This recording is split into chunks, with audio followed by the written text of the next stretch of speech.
Hello everybody, bonsoir, bonsoir à tous, bonjour à ceux qui sont au décalage horaire, tout dépend de l'heure à laquelle vous avez accès à... On n'est pas en direct, hein. Donc voilà, si vous allez aussi vous regarder le tuto en journée ou en soirée, hein, en journée prenez le bonjour et en soirée prenez le bonsoir. Donc là, vous êtes sur Ubor Africa L2M Gab et Hcowin, toujours en train de vous proposer des tutoriels. Là, on passe à AutoCAD. La dernière fois, on était sur SolidWorks. Voilà, voilà, pour tout vous dire, vous avez là votre AutoCAD, je l'ai déjà ouvert. Voilà, vous avez les documents qui ont été utilisés ou ouverts récemment.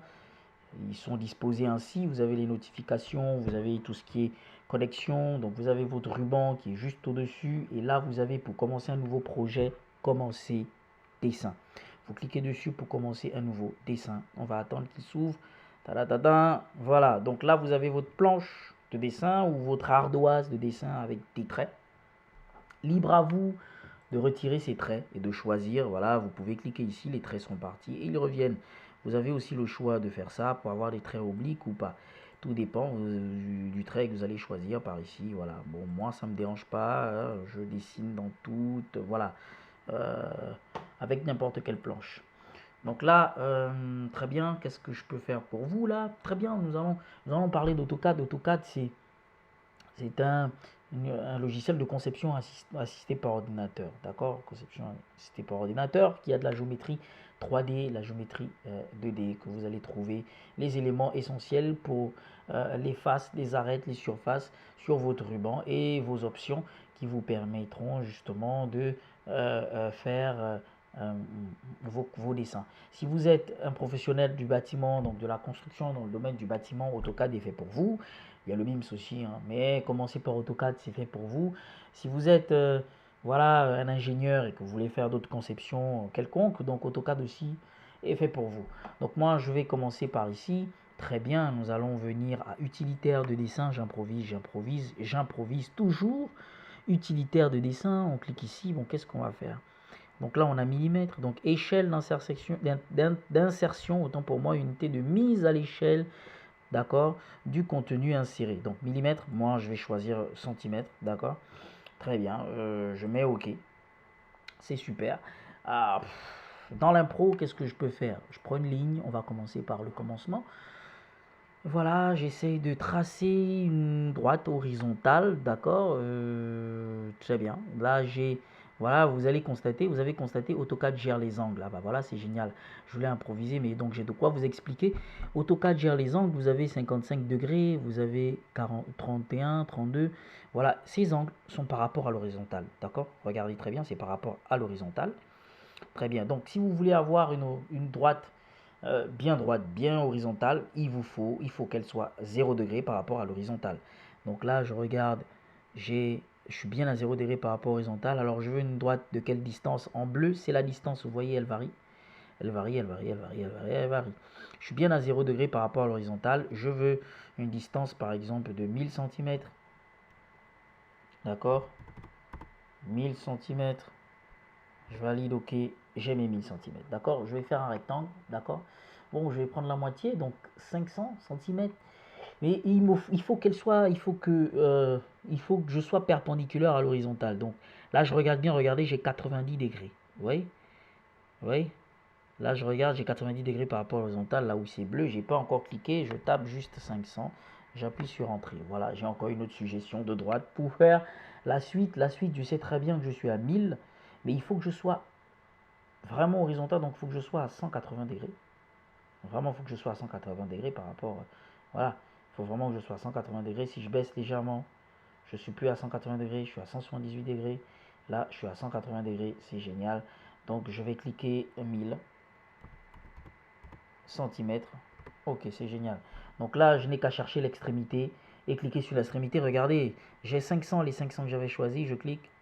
Hop, j'ai 500. Mais là, j'ai encore, voilà, vous voyez, ça dérange encore. Donc, je clique échappe et j'ai mon rectangle. C'est génial. Il y a une autre façon de faire le rectangle. Donc, si vous avez envie de faire un rectangle oblique, si vous ne voulez pas qu'il soit vraiment comme il est maintenant, vous voulez qu'il soit oblique, donc vous allez à rotation. Quand vous cliquez sur rotation, il vous dit, désolé, vous allez à rotation, il vous dit sélectionner des objets.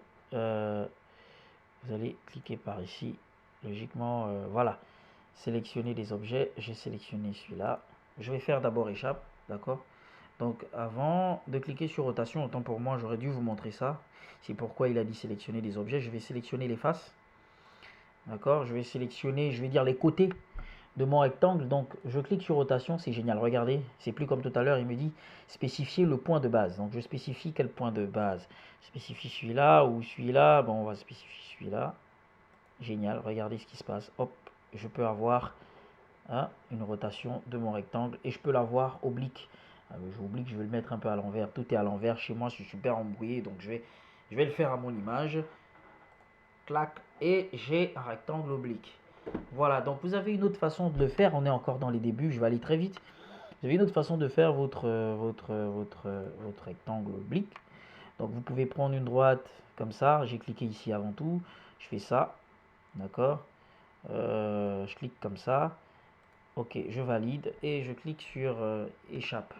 Ok, bah, il me faut faire une perpendiculaire si je veux un rectangle oblique. Je clique ici.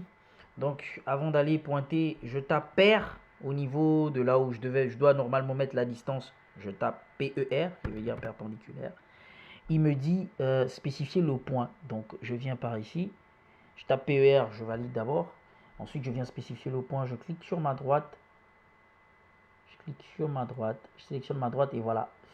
Vous voyez, ça pivote, ça pivote. Et je vais à l'extrémité, vu que je vais faire mon rectangle. Je viens à l'extrémité là. À l'extrémité, vous voyez, j'ai une droite qui trace comme ça. Voilà. Ok, moi je vais taper 300. D'accord. J'ai envie de taper la distance. Je veux être à 300.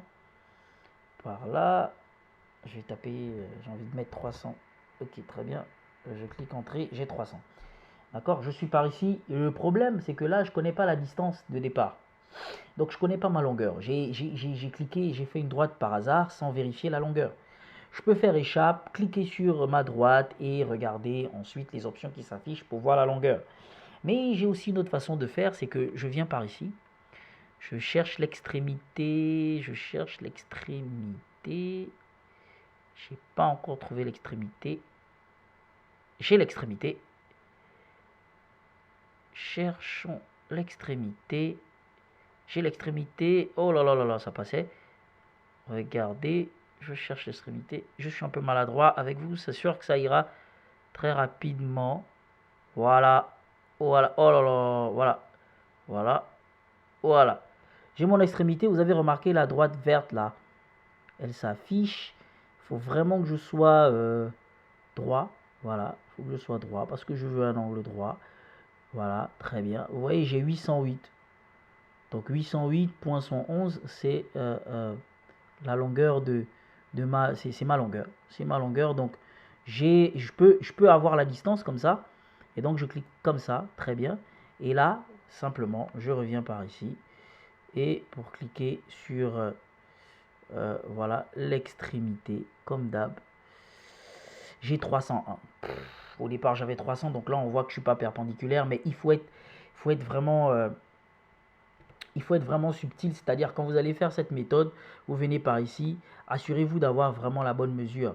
Donc on peut simplement refaire l'opération et on peut tracer, on va cliquer par ici, d'accord. On revient ici à l'extrémité, on est bien à l'extrémité, voilà, voilà, voilà, là.